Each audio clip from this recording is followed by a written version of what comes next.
الحمد للہ رب العالمین والصلاة والسلام علی سید المرسلین اما بعد فاعوذ باللہ من الشیطان الرجیم بسم اللہ الرحمن الرحیم افحسبتم انما خلقناکم عبثا وانکم الینا لا ترجعون بلغ العلا بکمالہ کشف الدجی بجمالہ حسنت جمیع خصالہ صلوا علیہ وآلہ وسلموا تسلیما ان اللہ وملائکتہ یصلون علی النبی یا ایہا الذین آمنوا صلوا علیہ وسلموا تسلیما آواز بلند پڑھ لیجئے الصلاۃ والسلام علیکہ وعلی آلک واصحابک یا حبیب اللہ الصلاۃ والسلام علیکہ یا نبی اللہ وعلی آلک واصحابک یا نور اللہ۔ حضرت حاتم اصم رحمۃ اللہ تعالی علیہ، اب سب کی توجہ چاہیے، انشاءاللہ زیادہ وقت نہیں لوں گا۔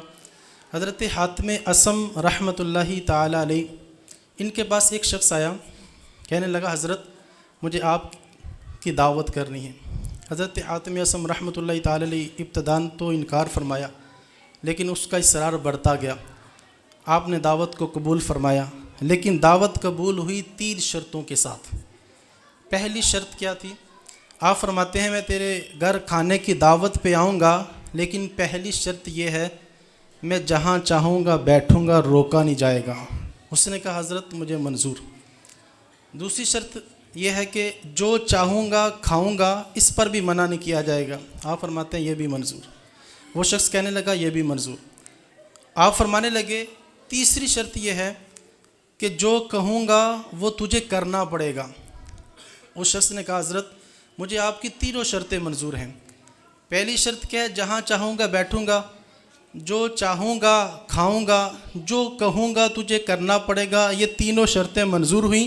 آپ نے دعوت کو منظور کیا، یہ طے ہوا کہ فلاں دن جو ہے وہ کھانے کی دعوت کے لیے حضرت تشریف لائیں گے۔ اس شخص نے بہت سارے لوگوں کو بلایا اور پرتکلف کھانوں کا انتظام ہوا، طرح طرح کے کھانے میسر تھے۔ جب کھانے کا وقت آیا، لوگوں کا کثیر اجتماع تھا، اور تھوڑی ہی دیر گزری کہ حضرت حاتم اصم رحمۃ اللہ تعالی علیہ بھی تشریف لے آئے۔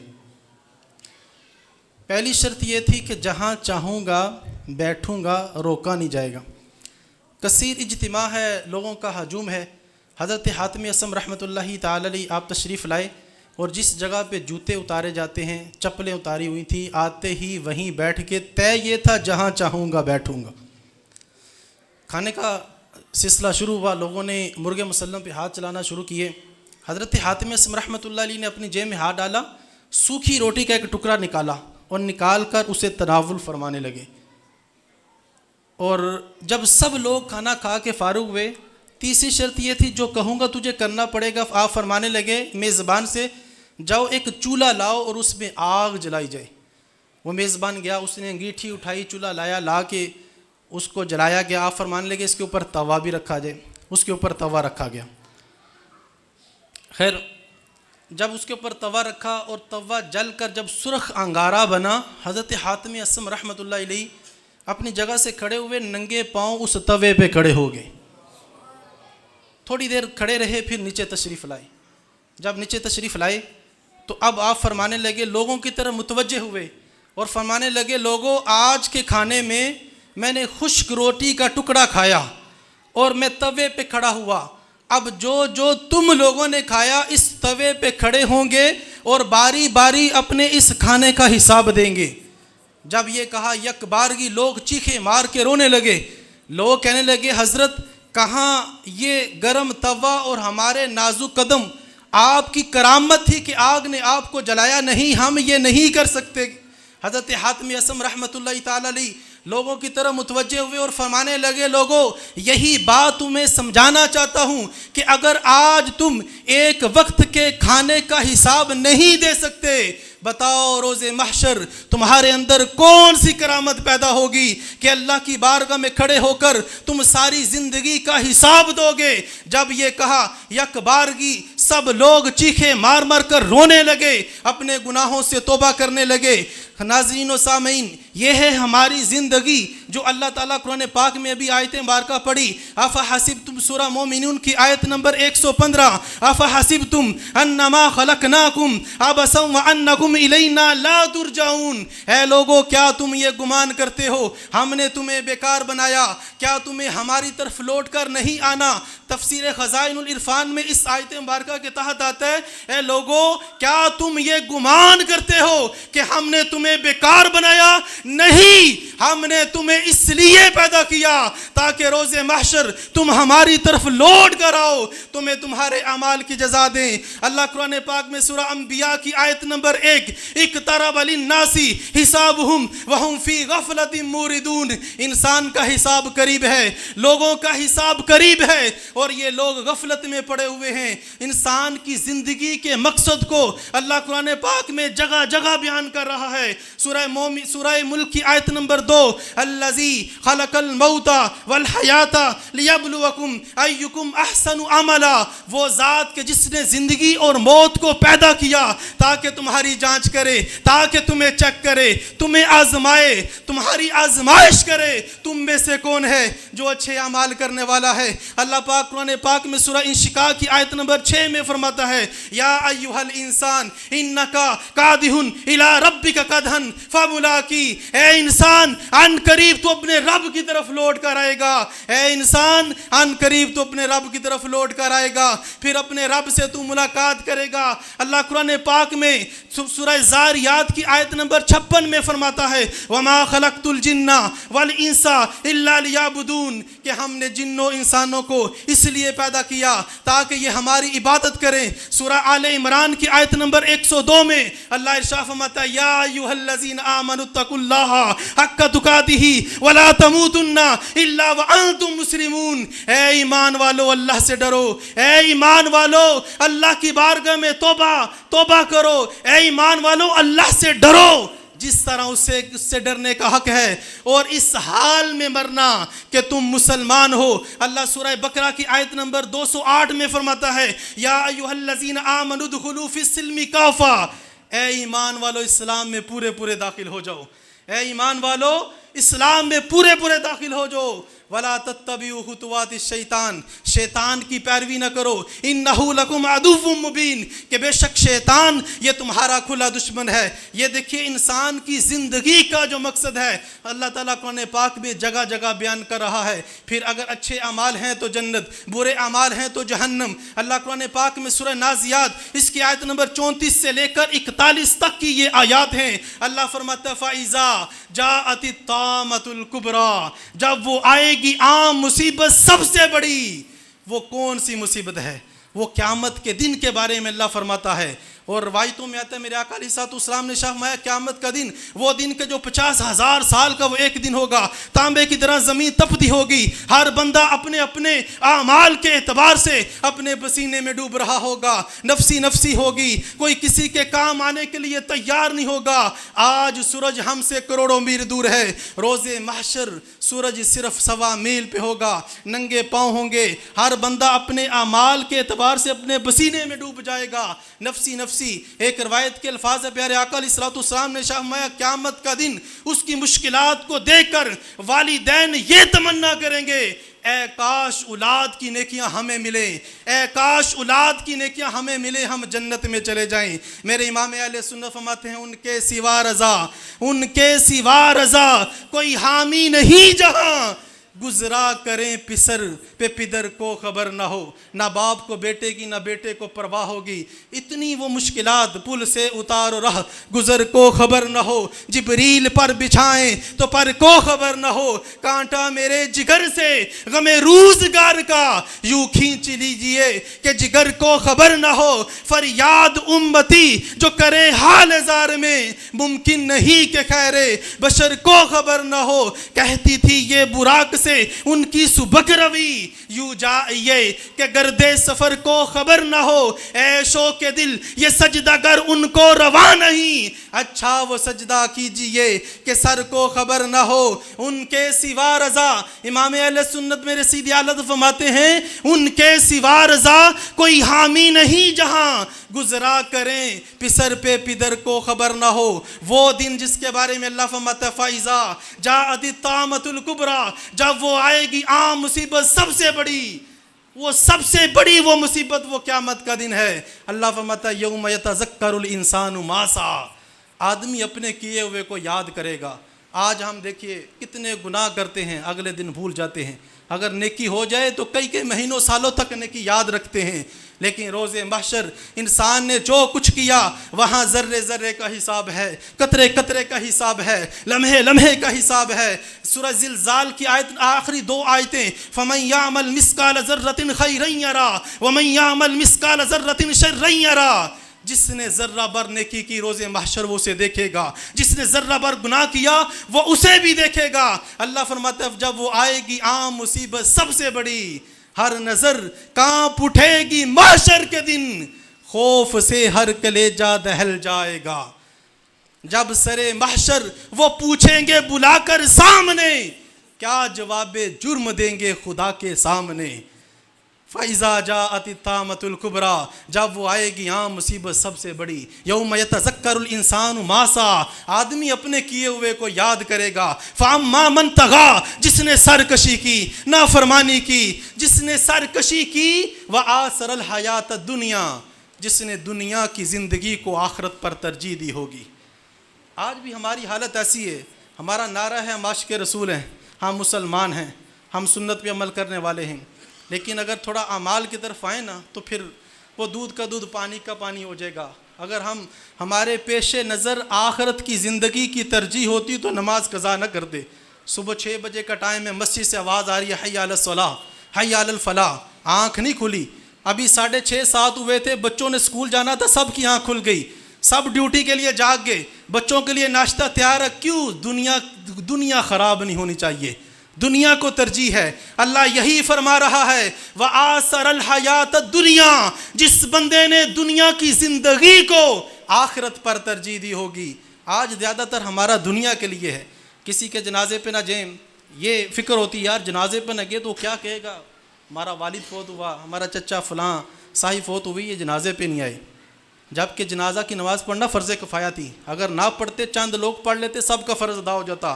5 وقت کی نماز فرض تھی، 5 وقت کی نماز فرض تھی، اس کے لیے غفلت چل رہی ہے، لیکن جنازے پہ اس لیے کہ وہ یہ نہ کہے کہ آیا نہیں۔ میں منع نہیں کر رہا، جانا چاہیے، یہ سب کام کرنے ہیں، لیکن ہم اپنے دلوں کی حالت کو دیکھ لیں۔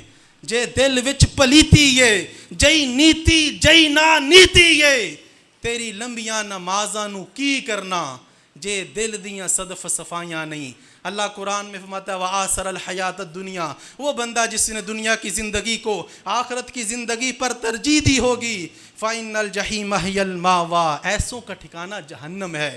لیکن وہ کہ جو ایمان والے، وہ جو گناہوں سے بچنے والے، وہ جو اپنی خواہشات کی کاٹ کرنے والے، جو خوف خدا سے رونے والے، جو عاشق رسول، اللہ ان کے بارے میں فرماتا ہے وَأَمَّا مَنْ خَافَ مَقَامَ رَبِّهِ وَنَهَى النَّفْسَ عَنِ الْهَوَىٰ، وہ جو اپنے رب کی بارگاہ میں کھڑے ہونے سے ڈرا، جس نے اپنے آپ کو نفسانی خواہشات سے بچایا ہوگا۔ فَإِنَّ الْجَنَّةَ هِيَ الْمَأْوَىٰ، ایسوں کا ٹھکانہ تو جنت ہے۔ تو دونوں چیزیں بیان، اچھے اعمال ہیں جنت، اگر برے اعمال ہیں تو ٹھکانہ جہنم۔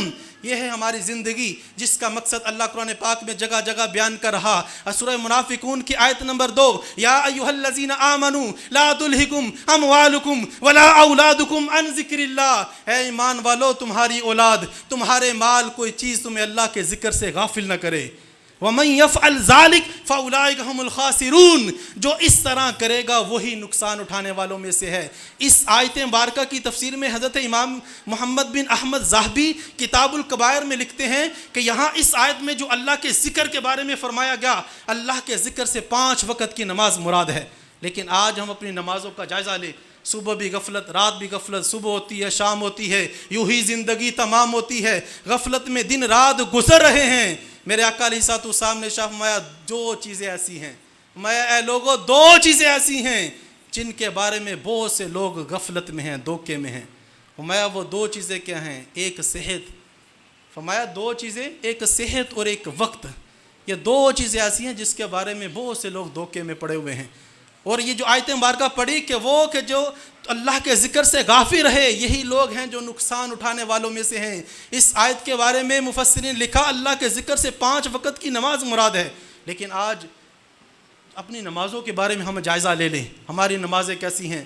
پیارے آقا صلی اللہ علیہ وسلم کے حدیث پاک ہے، بخاری شریف کے حدیث پاک ہے، نبی علیہ السلام نے فرمایا میرے پاس 2 فرشتے آئے، مجھے عرص مقدسہ میں لے گئے۔ پیارے آقا علیہ السلام فرماتے ہیں میں نے دیکھا وہاں عرض مقدسہ میں ایک شخص لیٹا ہے اور فرشتے پتھر سے اس کے سر کو مارتے ہیں، اس کا سر کچلا جاتا ہے، فرشتے پھر مارتے ہیں، سر ٹھیک ہوتا ہے، فرشتے پھر مارتے ہیں۔ نبی علیہ السلام فرماتے ہیں میں نے کہا فرشتوں اس بندے کو کس وجہ سے عذاب دیا جا رہا ہے؟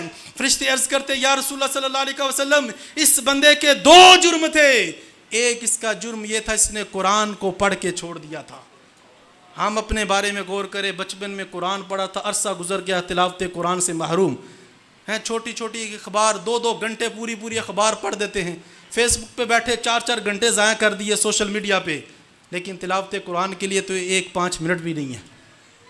ہم اپنے جائزہ لیں۔ میرے آقا علیہ الصلوۃ والسلام کی بارگاہ میں وہ فرشتے عرض کرتے یا رسول اللہ صلی اللہ علیہ وسلم اس بندے کے 2 جرم تھے، ایک اس کا جرم یہ تھا اس نے قرآن کو پڑھ کے چھوڑ دیا تھا۔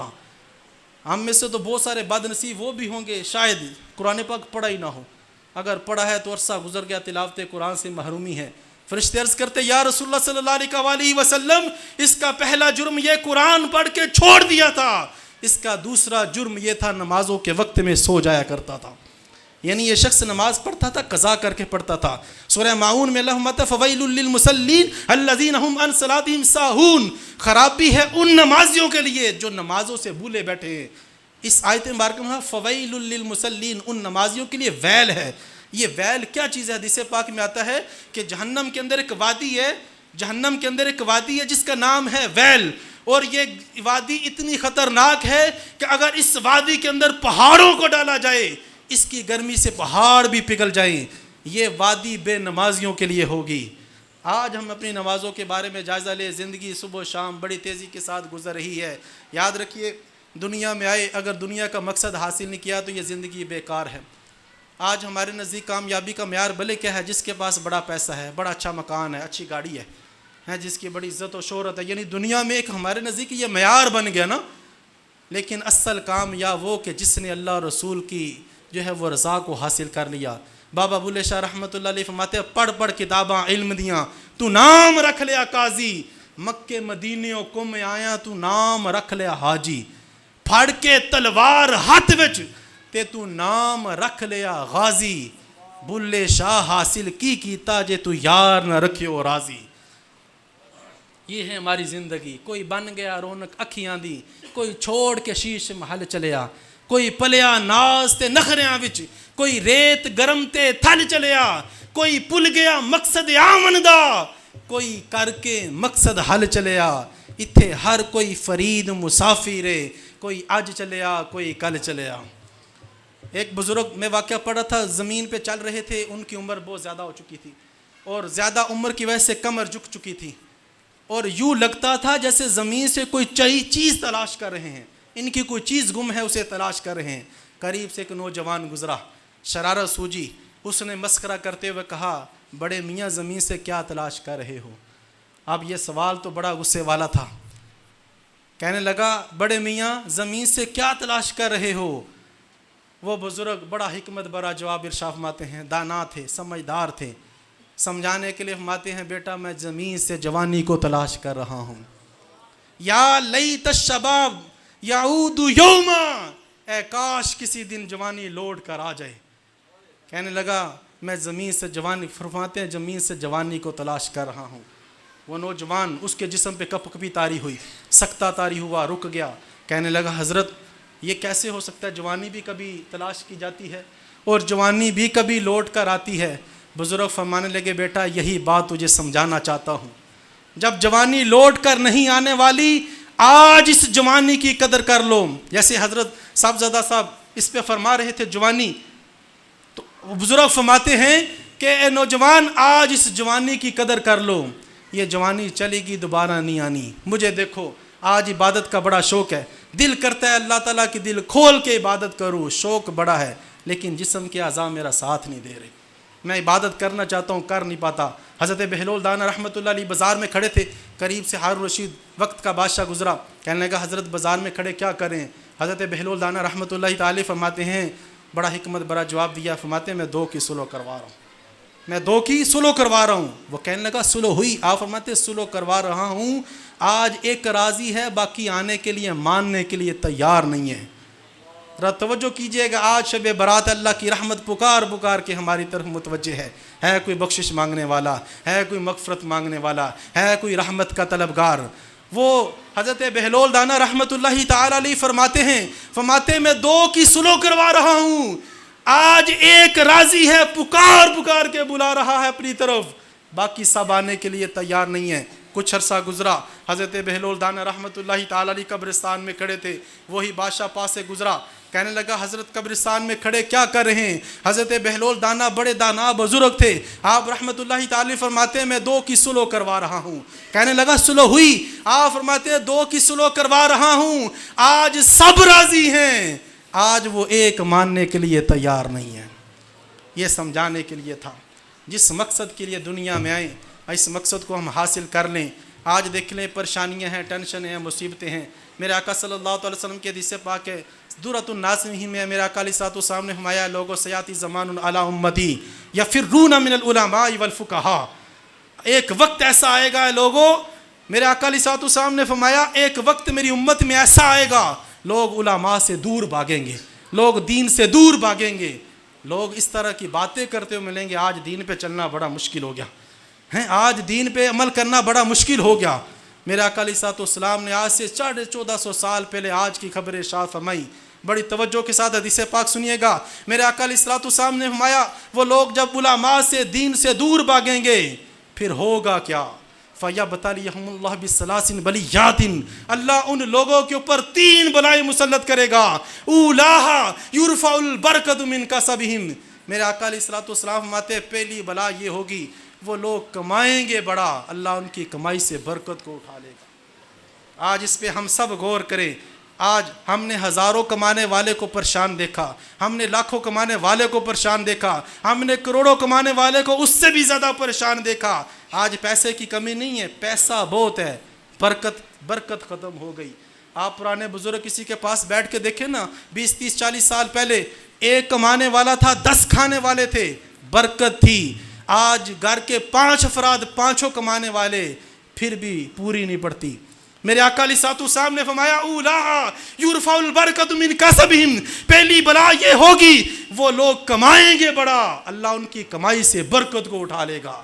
دوسری بات سنیے گا, والثانیۃ یسلط اللہ سلطانا ظالما, میرے آقا علیہ السلام نے فرمایا دوسری بلا یہ ہوگی کہ اللہ تعالیٰ ان کے جو بڑے ہوں گے نا اللہ ان کو ظالم بنا دے گا. ظالم لوگ اللہ تعالیٰ ان کے اوپر مسلط کر دے گا. جب لوگ دین کو چھوڑیں گے, قرآن کو چھوڑیں گے, نماز کو چھوڑیں گے, لوگ کہیں گے اب دین پہ چلنا بڑا مشکل ہو گیا. اچھا خاصا دیندار بندہ ہوتا ہے, جب اپنے گھر میں شادی آتی ہے تو کتنی خرافات ہوتی ہیں, خرافات کو وہ بھی برا کہہ رہا ہوتا ہے, لیکن اس وقت اس طرح کی باتیں وہ بھی کہہ رہا ہوتا ہے یار دنیا کے ساتھ چلنا پڑتا ہے, یا دنیا کے ساتھ کرنا پڑتا ہے. میرے آقا علیہ الصلوۃ والسلام نے تیسری بات ارشاد فرمائی والثالثۃ یخرجون من الدنیا بغیر ایمان, جو سب سے خطرناک بات میرے آقا علیہ السلام نے فرمایا جب لوگ دین سے دور جائیں گے, قرآن کو چھوڑیں گے, سنت کو چھوڑیں گے, دین کو چھوڑیں گے, ہوگا کیا وہ لوگ دنیا سے بے ایمان ہو کر مریں گے. وہ لوگ دنیا سے بے ایمان ہو کے مریں گے. آج غور کریں, آج کس کو ایمان کی فکر ہے؟ نہ حلال کی پرواہ نہ حرام کی پرواہ.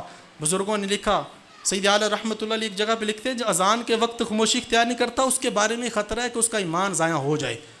اور بزرگوں علماء نے لکھا کہ جو گناہوں پہ توبہ نہیں کرتا, گناہوں میں پڑا ہوا ہے, جس کو فکر نہیں ہے, اس کے بارے میں خطرہ ہے کہ مرتے وقت اس کا ایمان برباد ہو جائے. اور ایمان سب سے انسان کا قیمتی سرمایہ, ایمان سلامت رہا جنت ملے گی, ورنہ ہمیشہ ہمیشہ کے لیے جہنم. اور جہنم کیا ہے؟ میرے آقا علیہ الصلوۃ والسلام نے شاہ فرمایا جہنم کا سب سے ہلکا عذاب یہ ہے کہ جہنمیوں کو آگ کے جوتے پہنائے جائیں گے جن سے ان کا دماغ ہنڈیا کی طرح کھولنے لگے گا۔ یہ جہنم کا سب سے ہلکا عذاب ہے۔ ہم اپنے بارے میں غور کریں۔ ایک حدیث پاک سنا کے میں اپنے بیان کو اختتام کی طرف لے جاتا ہوں۔ میرے آقا صلی اللہ تعالیٰ علیہ وآلہ وسلم نے شاہ فرمایا قیامت کا دن ہوگا، اللہ کی بارگاہ میں کچھ لوگوں کو لایا جائے گا۔ بڑی توجہ کے ساتھ حدیث پاک سنیے۔ میرے نبی کریم صلی اللہ تعالیٰ علیہ وسلم نے ارشاد فرمایا، اے میرے صحابہ، قیامت کا دن ہوگا، 10 طرح کے افراد کو اللہ کی بارگاہ میں لایا جائے گا۔ وہ 10 طرح کے افراد ایسے ہوں گے اللہ ان سے سخت ناراض ہوگا، ان کے چہرے میں ہڈیاں نظر آئیں گی، گوشت نظر نہیں آئے گا، اللہ ان سے اس دن اظہار ناراضی فرمائے گا۔ صحابہ کرام عرض کرتے ہیں یا رسول اللہ صلی اللہ علیہ وآلہ وسلم، وہ کون لوگ ہوں گے جن سے اللہ تعالیٰ قیامت کے دن بڑا ناراض ہوگا؟ ان کے چہروں میں گوشت نہیں صرف ہڈیاں نظر آئیں گی۔ میرے آقا علیہ الصلوۃ والسلام نے گن گن کے ان 10 طرح کے افراد کے بارے میں فرمایا زنا کرنے والا ان 10 میں ہوگا، ظالم بادشاہ ہوگا، ماں باپ کی نافرمانی کرنے والا ہوگا، شراب پینے والا ہوگا، چغلی کھانے والا بھی ہوگا، سود کھانے والا بھی ہوگا۔ باری باری 9 افراد کا بتایا، فرمایا جو 10واں آدمی ہوگا وہ بے نمازی ہوگا۔ میرے آقا علیہ الصلوۃ والسلام نے شاہ فرمایا بے نمازی جب روز محشر آئے گا، جنت کی طرف سے بے نمازی کو آواز آئے گی، اے بے نمازی آج تیرے لیے میرے اندر کوئی جگہ نہیں ہے۔ یہ جنت کی طرف سے آواز آئے گی۔ میرے آقا فرماتے پھر جہنم کی طرف سے آواز آئے گی، اے بے نمازی آج تجھے میرے اندر سخت عذاب دیا جائے گا۔ میرے کریم آقا فرماتے ہیں وہ بے نمازی تیز رفتار تیر کی طرح جہنم کے دروازے سے داخل ہوگا۔ جہنم کے سب سے نچلے گڑھے میں فرعون، قارون، حمان، ابی بن خلف، ان بڑے بڑے کافروں کے ساتھ اس بے نمازی کا حال ہوگا۔ آج ہم اپنی نمازوں کا جائزہ لیں۔ صبح ہوتی ہے، شام ہوتی ہے، یوں ہی زندگی تمام ہوتی ہے۔ آج ایک نہیں کئی ہفتے، مہینے، دنوں کی نمازیں قضا ہو رہی ہیں، کوئی پرواہ نہیں۔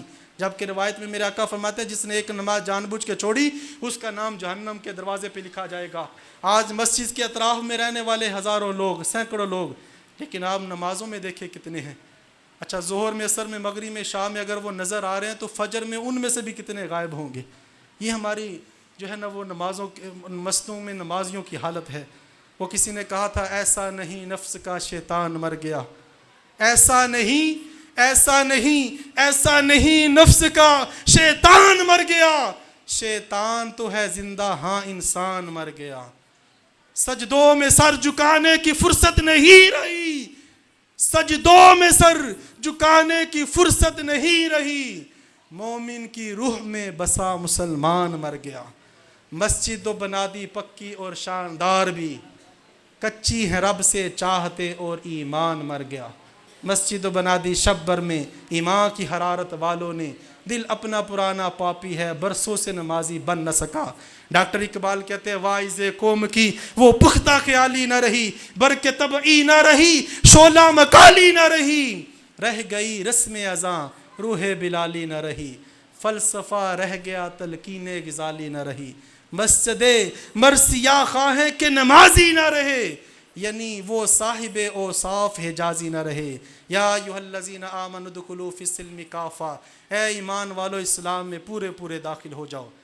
لیکن آج ہماری حالت ہمارے سامنے، وہ عشق قاتل سے، مقتول سے ہمدردی بھی، بتا کس سے محبت کی جزا مانگے گا، سجدہ خالق کو ابلیس سے یارانہ بھی، حشر کو کس سے عقیدت کا صلہ مانگے گا۔ تو ہم آج کی رات توبہ کرتے ہیں، اللہ ہمارے گناہوں کو معاف کرے، اللہ ہمیں 5 وقت کی نماز پڑھنے والا بنائے، اللہ تعالیٰ ہماری دنیا بھی آخرت بھی اچھی ہو، جس روز اس دنیا سے جائیں ہمارا ایمان سلامت رہے۔ ہم سب توبہ کرتے ہیں، آپ بھی تصور کیجئے زندگی میں جتنے گناہ ہوئے، چھپ کر لوگوں کے سامنے، انسان سہو و خطا کا پتلا ہے، الانسان مرکب من السہو والنسیان، انسان سہو و خطا کا پتلا ہے۔ اللہ سارے گناہ معاف کرے، اللہ 5 وقت کی نماز پڑھنے کی ہمیں توفیق دے۔